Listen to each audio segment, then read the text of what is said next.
Se liga nessa situação aqui. Você apresenta design, gastou 2 dias, research, dados, wireframe, UI, fez de tudo. Stakeholder dá aquela olhada por 5 segundos e manda um não gostei. E você responde, mas por quê? E o stakeholder, não sei, não me convenceu, faz diferente. Você sai da reunião querendo gritar, dar uma cabeçada numa porta. Pois é, ou pior, stakeholder manda pra você do nada. Faz esse botão maior. Aí você, mas isso aí quebra a hierarquia visual. E o stakeholder só faz maior. E você faz. Porque quem manda é ele. Bem, não deveria. E é nesse vídeo que eu vou te ensinar algumas coisas. O problema não é o design. O problema é a comunicação. Stakeholder não fala design, fala negócio. E você precisa aprender a traduzir design em negócio. É hoje. Bora?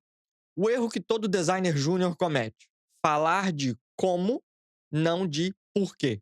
Vou repetir. Vocês conversam muito sobre como as coisas foram feitas e não por que as coisas foram feitas. Exemplo errado aqui para você entender. Eu usei tipografia Inter, tem uma boa legibilidade, coloquei um padding de 16 pixels para criar um ritmo visual, escolhi um azul hashtag 3B82F6 porque passa confiança. O stakeholder manda um hã? Ok, mas pergunta: vai funcionar? Você percebe nessas frases que eu sei que vocês apresentam assim, vocês devem estar olhando para a tela agora pensando: ih, rapaz, é exatamente desse jeito que eu apresento meus trabalhos. Eu posso te garantir uma coisa: o stakeholder não faz a mínima ideia do que você está falando. A não ser que o stakeholder seja alguém que trabalha com design. O certo seria: a ideia central dessa funcionalidade é reduzir o tempo de encontrar um produto, adicionar o carrinho. Esse tempo é muito importante porque ele é um tempo de decisão. Então, nós alteramos o layout porque facilita a jornada até a compra. Fizemos com que o design fosse mais simples, mais claro, tivesse mais espaço, porque a meta aqui é aumentar a conversão geral e a venda cruzada de itens. Stakeholder manda um: agora eu entendi. Quanto que vai aumentar? Bem, aí tu já chama um PM, já chama um time de dados para te dar uma ajudada. O stakeholder, ele não liga qual fonte você utilizou, quantos pixels de espaço tem aqui para ali, qual que é a teoria da cor. O stakeholder, ele liga para: vai vender mais? O usuário entende? Vai economizar tempo? Vai me economizar dinheiro de investimento? Vai custar quanto para fazer? Essas são as preocupações de um stakeholder. Porque a preocupação dele, necessariamente, é que o produto, de forma geral, conclua objetivos do usuário. Que não necessariamente, mas é branco, não, é cinza, não, é F7, não, é F9. Para ele não faz muito sentido essas discussões. Para vocês fazem. Então sempre comece explicando o impacto das suas modificações. Depois, se perguntarem, explica o como. Alguns stakeholders, eles são interessados no como, mas primeiro foca no impacto. Ok, AJ, mas como que eu estruturo a minha apresentação então? Aqui vai uma estrutura que eu utilizo, funciona, testada. Slide 1, contexto. O que você vai apresentar, porque isso importa para o negócio. Exemplo: estamos refazendo o fluxo de checkout para aumentar a conversão de 12% para 18% e reduzir abandono de carrinho. 3 linhas, direto, acabou-se. Stakeholder já sabe o que é, por que importa, qual o objetivo. Amém. Slide 2. Atenção, slide 2. Problema. Qual o problema atual, com número, se possível, com dados? Exemplo: hoje, 65% dos usuários abandonam o checkout. Principais razões são. Aí você põe as principais razões. Pode ter vindo de pesquisa, survey, etc. Eles não sabem em qual etapa estão. 40%. Formulário muito longo. 35%. Sem opção de salvar para depois. 25%. O que acontece aqui? Nesse segundo slide já, o stakeholder, ele entende que o problema é real, não é uma opinião, que o problema existe e atrapalha o produto, e que não só atrapalha o produto, como cria um problema financeiro para a empresa. Slide 3, solução. Aqui eu chamo de solução ou overview. É o que você está propondo. Beleza, eu entendi o problema, eu entendi que verdadeiramente atrapalha o usuário. Qual que é a proposta, então? E aí, em uma frase, tu pode fazer algo assim: checkout em 3 etapas claras, com indicador de progresso e opção de salvar. Pronto. Você trouxe quais são as problemáticas, trouxe de forma simples e direta quais poderiam ser as soluções. Dessa forma, você cria um alinhamento do que vai acontecer durante essa apresentação. Quais são as possíveis soluções? Você não precisa mostrar ainda a tela. Você está criando um statement. Você está falando: olha aqui, vamos resolver assim. Ponto. Pode até adicionar uns 4 bullet points ali, uns pontinhos, sobre cada uma dessas funcionalidades. Então, o checkout com progressão, por exemplo. Aí você pode explicar o que é. Ó, progressão é porque você vai ver uma barra de progressão, tem de 0 a 100%, o usuário vai ter claridade em conteúdo. Você pode adicionar um contexto, mas tentar evitar utilizar termos de design. Toda apresentação ela precisa vir carregada de uma decisão no final, de um porquê estamos aqui, ok? Slides do 4 ao 7. Solução. Só porque agora, detalhes, não é o overview. Você não está fazendo um statement do que eu estou fazendo ou o que eu estou entregando. Não. Agora você mostra o que você está fazendo. Agora é a apresentação. Agora é o show. Entendeu? Mas não só imagem. Cada slide você pode fazer uma tela de entregável design ou um conceito, pode ser até um rabisco. E aí, explicação. O que mudou? É aqui que vocês erram. Vocês colocam aqueles motion, aquelas telas voando de baixo para cima, voando de cima para baixo. E aí o stakeholder tá assistindo aqui e tá. Da hora, né? Parece até um trailer de filme, né? Jason Bourne vai aparecer. Como é que é? John Wick? Da hora. Não tem música de fundo? Porque na cabeça dele é, eu não tô. O que mudou? Porque pra mim parece a mesma coisa. E eu sei que na cabeça deles estão assim, porque eu sei que você já escutou isso. Não entendi. O que mudou? E aí na tua cabeça tá assim, caraca, maluco. Eu refiz tudo aqui, ó, tá tudo completamente diferente. Então é porque você não deixou claro o que mudou. Por que isso resolve um problema? Então, normalmente, vou te dar um exemplo aqui. Quando eu faço esse slide, eu faço assim, ó. Eu coloco uma imagem, digamos aqui o nosso exemplo do checkout. Eu coloco uma imagem com indicador de progresso. Aí eu coloco um texto. Exemplo: indicador de progresso no topo. Resolve. O usuário não sabe em qual etapa está. Resultado esperado: reduz a ansiedade, aumenta a conclusão de carrinho ou aumenta a conclusão de vendas. Você viu como que a coisa mais simples, ela conecta problema e resultado, sem necessariamente você ter que ficar falando: mas aí a barra é vermelha, porque aí tem de 0 a 100%. Não, porque é calculado de forma dinâmica. Não faz sentido. Para você e para o seu time, para o seu PM, óbvio que precisam existir essas inscrições no Gira Ticket. Mas para o stakeholder, não precisa. Quando eu entrei na empresa que eu tô, eu sempre quis implementar alguma coisa relacionada a AI, a geração de conteúdo ou AI como função. E o stakeholder e o executivo sempre se sentiu meio retido em relação a isso. Eles sempre tiveram um pé atrás em relação a como eu queria alterar o produto. O que eu fiz? Vamos fazer um teste de habilidade. Nós vamos fazer uma pesquisa com persona sintética, que a gente tem uma ferramenta lá que faz. E aí esses dois vão me servir de munição para uma conversa mais estratégica. Fizemos os dois. Os dois provaram que os usuários tinham um apetite para as funcionalidades que eu gostaria de implementar. O stakeholder não tinha um apetite. A apresentação foi basicamente isso que eu estou passando para vocês. Todos os slides, toda a estrutura foi a mesma. Então, a minha apresentação foi muito relacionada a quais são os problemas que existem hoje, qual é a retenção e o pé atrás que vocês têm em relação a esse projeto, quais são os encontráveis e como eu estou explorando esses encontráveis, o que os usuários querem verdadeiramente. Pronto, agora a gente tem um balanço. A gente tem um balanço do que vocês não querem e um balanço do que o usuário quer. Agora a gente precisa chegar num meio termo comum. Então essas técnicas funcionam porque você começa a criar uma sensação de decisão por parte deles no que realmente funciona, porque você sabe que funciona. Slide 8. Comparação antes e depois. Eu falo isso para todos os meus designers. Precisa acontecer. Mostrar um lado a lado, um antes da tela antiga, um depois da tela nova, porque stakeholder, executivo, eles adoram dar uma olhada no: olha, tá evoluindo, olha, é diferente. Porque o visual é óbvio. Você não precisa nem explicar muitas vezes. Se você fizer um design anterior e um design novo, e você sabe que o design novo é bem diferente do design antigo, a reação é imediata. Pulou o slide. Aqui tá o anterior, aqui tá o novo. É na hora, o stakeholder já faz. Ah, olha lá. Ah, tá. Então, aí, agora mudou. Não, eu gostei. É mais fácil. Você não precisa nem falar. Slide 9. Próximos passos. O que você precisa ou o que precisa acontecer agora. Então o que você precisa de decisão da sala, entendeu? Porque chegamos ao fim. Então qual que é a decisão que a gente vai tomar aqui? Quais são os próximos passos como time? Prosseguimos? A/B testing? Nós vamos fazer o quê? Um lançamento de feature flag 20%? Qual que é o próximo passo? Então você precisa perguntar isso na sala. Beleza, fizemos, testamos, funcionou. quais são os próximos passos.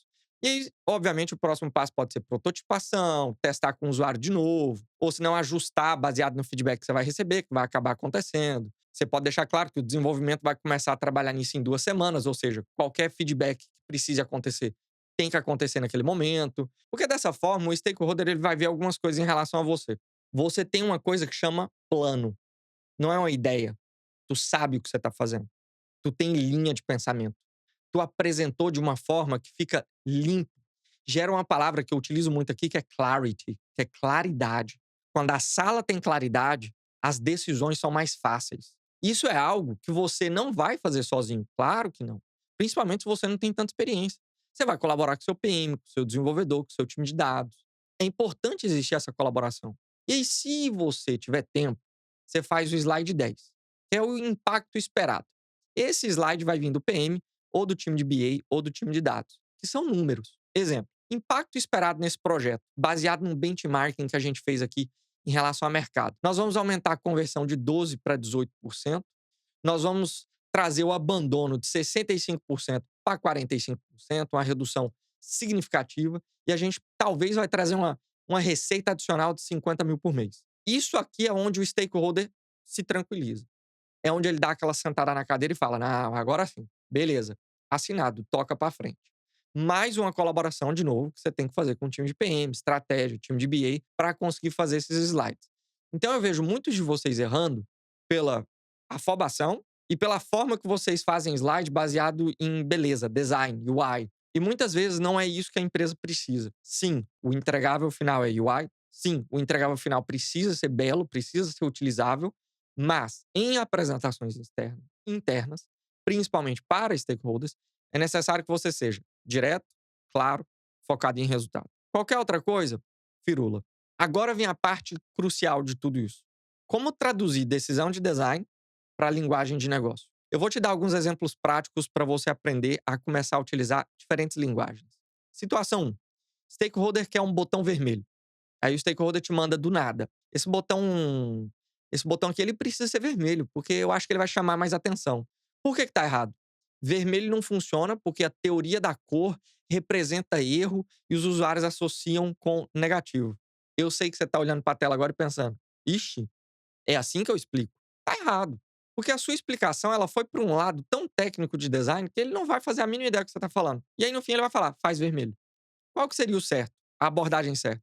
Olha, vermelho geralmente reduz clique, porque os usuários associam com erro, de cancelamento. É como se ele estivesse tomando uma decisão negativa. No último A/B testing que a gente fez, o botão azul teve 23% mais conversão que o vermelho. Mas, se você quer testar novamente, podemos validar com o usuário real. A gente pode fazer um teste de novo, um botão de 3 ou 4 cores, e aí a gente vê qual deles gera mais cliques. Pode ser? Você viu que interessante? Tu tá fazendo uma proposta técnica relacionada a design, mas que necessariamente leva em conta resultado. Não leva em conta a teoria das cores. Sim, a teoria das cores está dentro da explicação. Mas você não precisa citar. Situação 2. E eu sei que você já passou por isso. Stakeholder quer mais informação na tela. Eu adoro essa. Stakeholder normalmente chega numa reunião do nada e fala: "Cara, tô achando que tá muito limpo aqui, ó. Vamos colocar uma descrição completa do produto aqui, pra ficar mais cheio, pra ter mais leitura". Aí lá vai você: "Não, mas isso vai quebrar a nossa hierarquia visual, vai criar uma poluição". Stakeholder vai olhar e vai falar: "Ney, ei, só põe, eles vão ler". O certo, se colocarmos toda essa informação, o usuário vai levar em torno de 30 segundos para conseguir fazer a leitura de tudo isso. 70% desses usuários vão desistir antes de ler metade desse texto. Relatórios de empresas similares, baseado no Bymard, por exemplo, mostram que usuários tomam decisões de compra em 15 segundos ou menos. Então, se a gente imaginar que esses 30 segundos para a leitura, eles podem reduzir conversão, criar um bounce rate muito alto, um churn muito alto, e que tal a gente, em vez de colocar tudo isso, a gente coloca um resumo, um link de ver mais. E dessa forma a gente consegue analisar quem está lendo só o summary, só o resumo, quem está clicando no ver mais, quantas pessoas clicam no ver mais e começar a tomar uma decisão informada em dados. Oh, que beleza. Ah, Jota, mas aí a explicação fica extensa, mas fica completa. Porque a explicação ela precisa ser completa, ela precisa ser textual, contextual. Ela não pode ser, ah, mas aí fica muita coisa. Mas muita coisa por quê? tenha que ter técnica. Situação 3. Stakeholder quer algo inovador. Esse é adoro. É o meu pesadelo da minha vida. O stakeholder vira pra você e fala: "Cara, eu tô sentindo que eu quero algo diferente, inovador". Aí lá vai tu, desesperado. Não, eu acho que, ó, eu dei uma olhando, andando uma olhada no Dribbble, eu vou fazer um hambúrguer menu aqui animado. Você clica e vai fazer um parallax scroll aqui, ó. O stakeholder olha pra você e vai falar: peraí, hambúrguer? Tem hambúrguer no website? Eu sei que tu tá puto. Mas é assim que eles pensam. Qual que seria o certo? Inovação que funciona é resolver problema de uma forma melhor. Talvez até simplificar nosso produto. Porque o nosso maior problema hoje, se a gente analisar dados, é o checkout. O checkout é lento e normalmente o usuário desiste na metade. Então, que tal inovar o nosso checkout? Talvez fazer um checkout em um clique, como a Amazon ou o ShopPay. Além de explorar uma inovação, eu acho que a gente precisa focar em aumento de vendas. O que você acha? Você viu que legal? Você tá dando uma solução, tá dando uma ideia, tá fazendo uma pergunta, tá trazendo o stakeholder para dentro do problema, em vez de simplesmente vamos inovar, vamos ser doidão, vamos inovar. Tudo que eu falei até agora deveria ser o básico em ensino de UX e UI. Mas o foco de muita escola de design hoje no Brasil é comunicação em relação à ferramenta. É muita da comunicação de dentro dessas escolas é sempre de como as coisas se parecem. É o detalhe, é a animação, é o motion. Que importa, claro que importa. De novo, importa para designers. Porque é basicamente o designer tentando agradar designer. E é muito o que vocês fazem, e é triste, inclusive, isso. É vocês tentando se agradar, é vocês tentando se elogiar o tempo inteiro, é vocês tentando dar tapinha na costa um do outro. E o stakeholder olhando vocês tudo, comemorando e pensando: eu não sei o que eles estão fazendo. Porque, sinceramente, metade do trabalho que eles fazem ou é desnecessário ou não precisaria ser feito. Se fosse focado verdadeiramente em problema e número. Porque o executivo, ele não entende o seu trabalho verdadeiramente. Vocês acham que entende. Mesmo que o executivo seja de design. Ele não quer conversar de design. Ele quer conversar sobre resultado. Porque a forma que vocês conversam começa a perder valor em tudo que você faz. Aí vem o top-down, que vocês não gostam, que é o diretor mandando você fazer e ponto. Por quê? Porque ele perde a confiança em design, na estrutura do design org da empresa. Porque vocês focam tanto em como as coisas se parecem, no pixel, no auto layout. Não, porque a gente tá fazendo um padding de 48. Não, porque o padding é 24. Não, porque se a gente diminuir um pouquinho pra 12 aqui, vai ficar legal. Na cabeça deles, basicamente tá, cara, a discussão ali tá muito complicada. Vamos fazer o seguinte? Faz o que eu tô te falando. E eu sei que vocês passam por isso.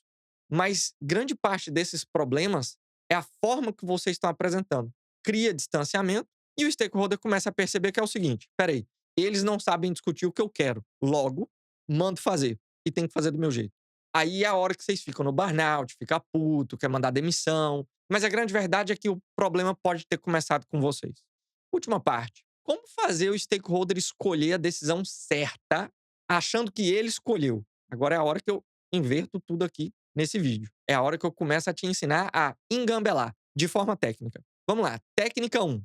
Você vai apresentar 2 ou 3 opções, não 10. 2 ou 3. Você nunca vai apresentar uma opção, porque o stakeholder vai questionar.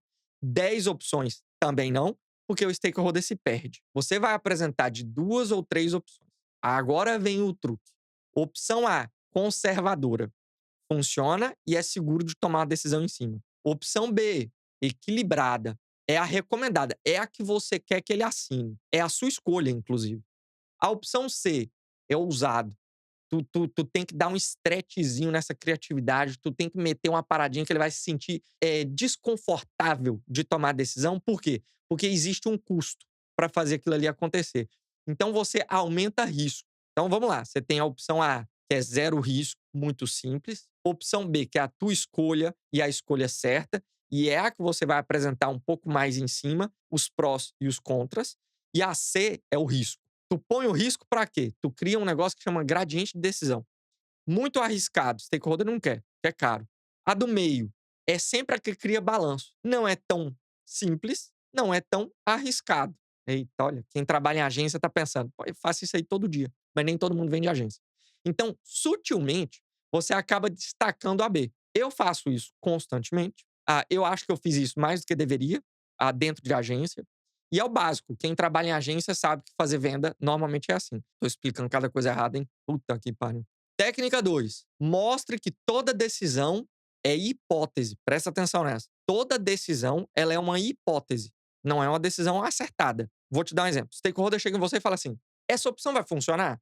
Aí você, sem técnica, erroneamente, manda um sim, vai funcionar. Tá fudido. E se não funcionar? Agora tu criou um problema pra você e pro teu time. Ó o certo, ó o certo. Baseado na pesquisa que a gente fez, na análise de competidores que a gente fez, essa é a melhor aposta para a empresa e para o produto. Mas só realmente validando com o nosso usuário final, num feature flag, num A/B testing, nós vamos ter certeza.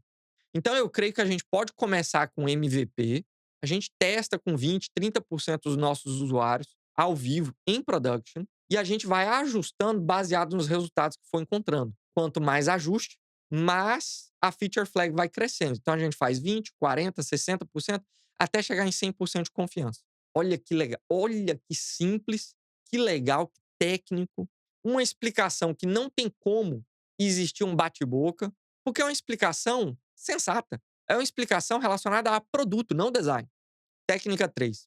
Utilize dados de fora da tua empresa.